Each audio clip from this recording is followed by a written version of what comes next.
ఒక ఇది రాష్ట్రానికి ఒక వేవ్ వస్తుంది, ఒక వైబ్ క్రియేట్ అవుతుంది కదా. ఇంత పెద్ద ఘటన మీద ఒక మాజీ ముఖ్యమంత్రిగా ఎలాంటి స్పందన లేదు. బాధాకరం ఏంటంటే నువ్వు వ్యతిరేకిస్తున్నావా, ఒకవేళ నీకు ఇష్టం లేకపోతే 22,000 కోట్లు రాయితీలు ఇచ్చి తీసుకొస్తారా అని కూడా అనొచ్చు, అనదలుచుకుంటా. అది అనలేదు. లేదు మంచి పని చేశారు, very good, welcome to Google అనొచ్చు. ఏది లేదండి. మళ్ళీ ఆయన ప్రతిపక్ష నేత హోదా అడుగుతాడు. ఎట్లా సార్ మీరు అర్థం చేసుకోవాలి. కడుపు కాలుతుంది, ఆయనకు మంట రేగుతుంది కడుపులో. నేనున్నప్పుడు ఈ పనులన్నీ చేయలేదే అనేటువంటి బాధ, ఆవేదన, ఈ మంచి పేరు వీళ్ళు కొట్టేస్తున్నారు అనేటువంటిది ఇవన్నీ ఉన్నాయి. పైకి ఒప్పుకోలేడు, పైకి చెప్పుకోలేడు. ఏమైనప్పటికీ ఒక ప్రతిపక్షంగా సహజంగా స్పందించాలండి. ఇష్యూస్ మీద స్పందిస్తూ ఉండాలి. గూగుల్ వచ్చింది, లేదా TCS సెంటర్ అక్కడ పెడుతున్నారు, విశాఖపట్నం ఐటీ హబ్గా చేస్తామంటున్నారు. మేము మొదటి నుంచి ఇదే కదా చెప్తున్నది, విశాఖపట్నం డెవలప్ అయ్యేటువంటి సిటీ, అందుకోసం విశాఖపట్నాన్ని మేము ప్రయారిటీ ఇచ్చినామని అట్లనే చెప్పుకోను. అవును, అది కూడా చెప్పడానికి ధైర్యం లేదు.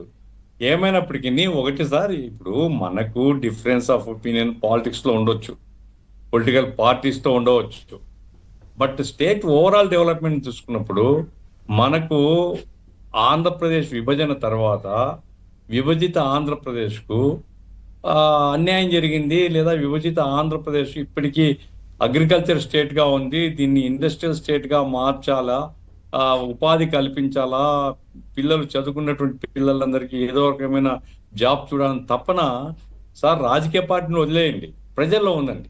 ప్రజలందరూ కూడా ఇప్పుడు, ఎందుకంటే మన పిల్లలు బీటెక్ చదివిన వాళ్ళందరూ ఎక్కడికి పోతున్నారు? బెంగళూరు పోతారు, లేదా హైదరాబాద్ పోతారు, లేదా చెన్నై పోతారు, లేకపోతే ఇంకో ప్రాంతానికి పోతున్నారు.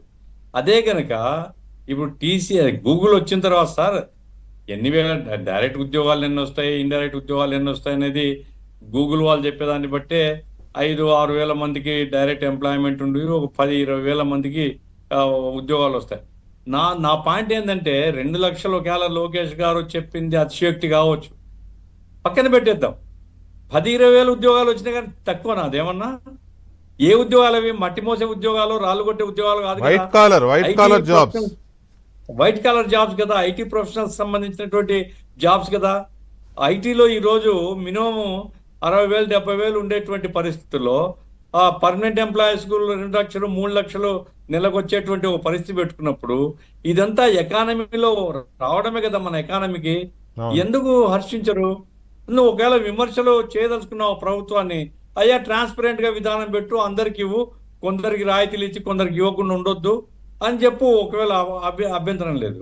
అంతే తప్ప ఏం మాట్లాడకుండా మౌనంగా ఉన్నా గుడ్డు ఆయన ఏమండి మంత్రి, ఆ మంత్రి అంటున్నాడు ఏమొస్తాయి, అంత నీళ్లు కావాలా, దానికి పవర్ కావాలా, అసలు మొత్తం వేడెక్కిపోతారంట, విశాఖపట్నం అంతా వేడెక్కిపోతే జనాలు ఉండలేరంట.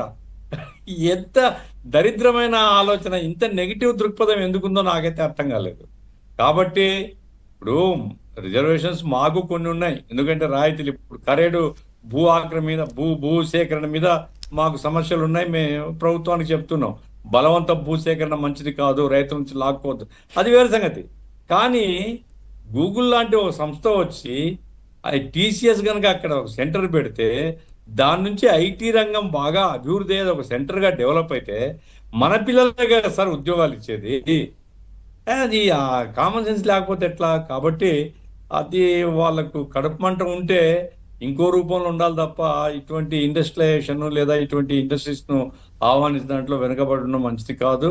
కాబట్టి మరి జగన్మోహన్ రెడ్డి ఎందుకు స్పందించలేదంటే ఆయనకే వదిలిపెడదాం.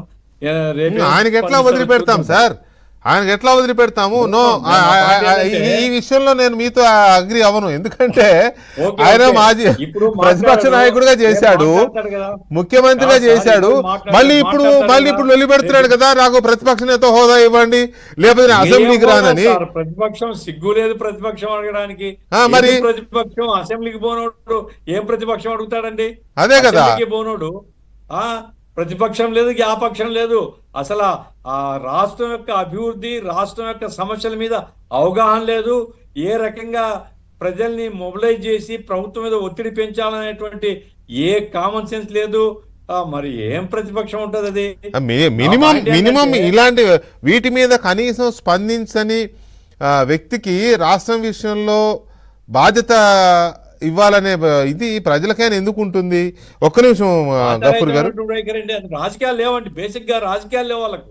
అవును, వాళ్ళు రాజకీయాలు లేవు. ఎంతసేపు ఉన్నా అధికారం ఉంటే ఎట్లా కొల్లగొట్టుకోవాలా, అధికారం లేకపోతే ఎట్లా రెచ్చగొట్టాలా, అవును, రెచ్చగొట్టడానికే ఇంకా చిన్నది దొరికిన కానీ రెచ్చగొట్టడం, Right. అధికారం ఉంటే కొల్లగొట్టడం. అవును. ఇది వాళ్ళ ధోరణి. ఇదంతా ప్రజలు గ్రహించినారు కాబట్టి 5 లేపేసినారు, 11 చేరింది. కాబట్టి ప్రజలు మాత్రం చూస్తున్నారు సార్, ఏం డెవలప్మెంట్స్ ఏం జరుగుతున్నాయి ప్రజలు చూస్తున్న వాళ్ళు నిర్ణయం చేసుకుంటారు.